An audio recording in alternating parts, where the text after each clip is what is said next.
Salve, turma da agricultura! Sejam bem-vindos à aula 3. Essa aula é para vocês. Vocês já viram um grão de soja? A resposta, geralmente, para essa pergunta é negativa. Nós não a conhecemos na intimidade, mas ela está em quase tudo que comemos. Nessa aula, a gente vai conhecer mais de perto essa gigante do agronegócio e estudar a sua relação com as florestas da América Latina. Vamos embora? Da fazenda à mesa, as cadeias de suprimentos agrícolas são vastas e complexas. Essa complexidade é especialmente evidente na produção de soja, commodity presente em milhares de produtos alimentícios, alguns dos quais nem nos damos conta. Além de sua importância como ração para boa parte dos animais de criação e também para sua produção de biocombustíveis. Atualmente, a produção de soja ocupa uma área de aproximadamente 34 milhões de hectares no Brasil, equivalente a 20% da área de pastagens. Os estados com a maior área de produção são Mato Grosso, com 27%, Rio Grande do Sul, com 16% e Paraná, com 15%. Diferentemente da pecuária, a soja é uma cadeia de suprimentos mais mecanizada e com maiores riscos financeiros. Consequentemente, os produtores de soja são, em geral, médios e grandes, com propriedades maiores do que 500 hectares. Assim como a cadeia da carne, a cadeia da soja tem a sua complexidade, como a gente pode ver aqui nessa imagem. Ela se inicia nos produtores de insumo, como fertilizantes e defensivos agrícolas, e vai até o consumidor final, em diversos produtos que nós consumimos todos os dias. Mas, no meio disso, tem um mundo de coisas acontecendo. Os atores mais importantes para os objetivos do programa CDP Florestas são, em primeiro lugar, os produtores que estão lá com o pé na terra, todos os dias cuidando desse plantio. Em segundo lugar, os processadores que transformam o grão de soja, principalmente, em farelo e óleo. Na sequência, os traders que atuam fortemente, principalmente em dois elos da cadeia aqui ilustrados, tanto na parte de originadores quanto de distribuidores. Basicamente, eles compram, vendem e armazenam essa commodity. E, por fim, o varejo, são grandes mercados que distribuem esse produto até o consumidor final. Essa é uma das culturas mais importantes para a economia brasileira, gerando milhares de empregos e contribuindo fortemente para o nosso PIB. No entanto, assim como a gente viu no caso da carne, ela tem assim também a sua carga de impacto ambiental negativo. Nesse caso, no entanto, o processo de desmatamento é uma relação principalmente indireta. Como a cultura da soja é mais rentável, mais mecanizada, mais profissionalizada, ela muitas vezes acaba comprando terras já abertas de outros produtores, em especial aqueles que iniciaram um processo de abertura de novas áreas com a pecuária. Com isso, esses produtores menos mecanizados e com menores condições se sentem pressionados para irem para novas áreas e, portanto, abrirem, ou seja, desmatando novas áreas. Por conta de sua extensão e complexidade, aliar produção e conservação nessa cadeia demanda uma ação conjunta, levando em consideração governança, financiamento, comunidades locais e comportamento do consumidor. O programa CDP Florestas busca contribuir em todas essas frentes, como a gente vai ver logo na sequência. Como eu disse, a dinâmica do desmatamento relacionado à soja tem uma lógica principalmente indireta, mas também há uma parte direta importante. Essa dinâmica mudou muito nos últimos 10 anos a partir da moratória da soja, que foi assinada em 2009. A partir dela, a taxa de desmatamento na Amazônia atrelada a essa cultura caiu drasticamente. No entanto, esse desmatamento não foi zerado. O que aconteceu na prática foi um vazamento.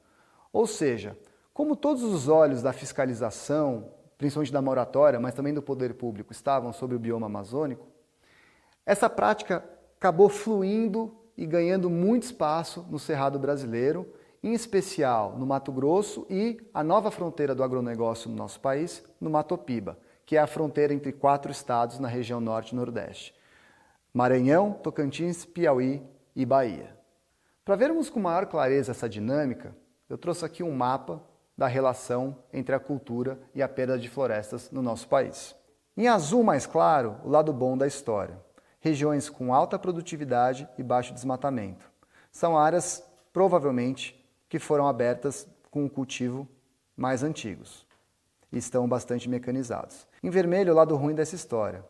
Áreas com alto desmatamento e baixa produtividade. Áreas de cultivo recente com baixa mecanização e baixa assistência técnica. E em roxo, a intersecção entre a alta produtividade e o alto desmatamento, mostrando essa forte correlação. Mais de metade do bioma cerrado já foi perdido, sendo que destes, 20 milhões de hectares foram desmatados nos últimos 15 anos. Importante dizer que esse desmatamento que está ocorrendo no Cerrado é legal, totalmente permitido pelo Código Florestal. E a única forma de contê-lo é criar mecanismos de mercado para valorar a floresta em pé. Mas essa relação da soja com desmatamento, seja direta ou indireta, não é exclusiva do Brasil aqui na América Latina, como vocês podem ver no mapa. Ele mostra as áreas de potencial expansão da soja no continente. Além daqui, a soja tem ampliado sua área principalmente no Paraguai e na Argentina. A Argentina é a 6ª maior produtora de gado e a 5ª maior produtora de soja do mundo. Dados de satélite confirmam uma clara ligação entre as áreas plantadas com soja e o desmatamento de florestas nativas no país. Já o Paraguai é o 7º maior produtor de soja do mundo.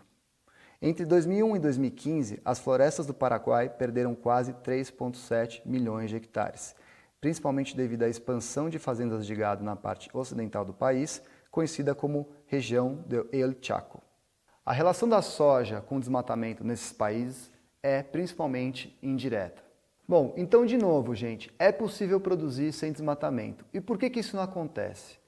Os principais indicadores ou principais barreiras identificadas pelo programa são uma governança enfraquecida, então, por exemplo, o enfraquecimento do Código Florestal nos últimos anos no Brasil. O desmatamento ilegal, que é ainda assim uma realidade, estima-se que 70% a 90% da conversão ilegal de florestas no Brasil foi para a produção de gado e de soja. Uma crescente demanda da China por soja, né, população enorme em crescimento. E, por fim, as novas fronteiras agrícolas, como eu já disse, na região principalmente do Mato Piba. Dito isso tudo, vamos agora fazer a nossa imersão no questionário do CDP. E a lógica é muito parecida com o que foi apresentado para a pecuária. A gente vai olhar para o bloco de implementação e explorar especificamente 3 perguntas de grande relevância. Uma pergunta sobre compromissos, uma sobre rastreabilidade e a terceira sobre certificação. Pergunta então 6.1, para quem já se esqueceu. Sua organização assumiu um compromisso público de reduzir ou remover o desmatamento ou a degradação florestal de suas operações diretas ou indiretas na cadeia de suprimentos? Pergunta longa, mas deu para entender, né? Portanto, de novo, aquela empresa que colocou claramente seu compromisso é uma empresa que vai ser reconhecida por isso, pelos seus consumidores, pelos investidores, pelos seus clientes, pode ser uma outra empresa. Da mesma forma, na aula passada, a gente trouxe aqui alguns casos relevantes sobre os compromissos na soja. O primeiro deles, a moratória da soja, que eu já citei. Assinada em 2006 pela ABIOV, Associação Brasileira das Indústrias de Óleos Vegetais, e a ANEC, Associação Nacional dos Exportadores de Cereais, é um compromisso voluntário de não comprar soja produzida nas áreas amazônicas desmatadas após aquele ano.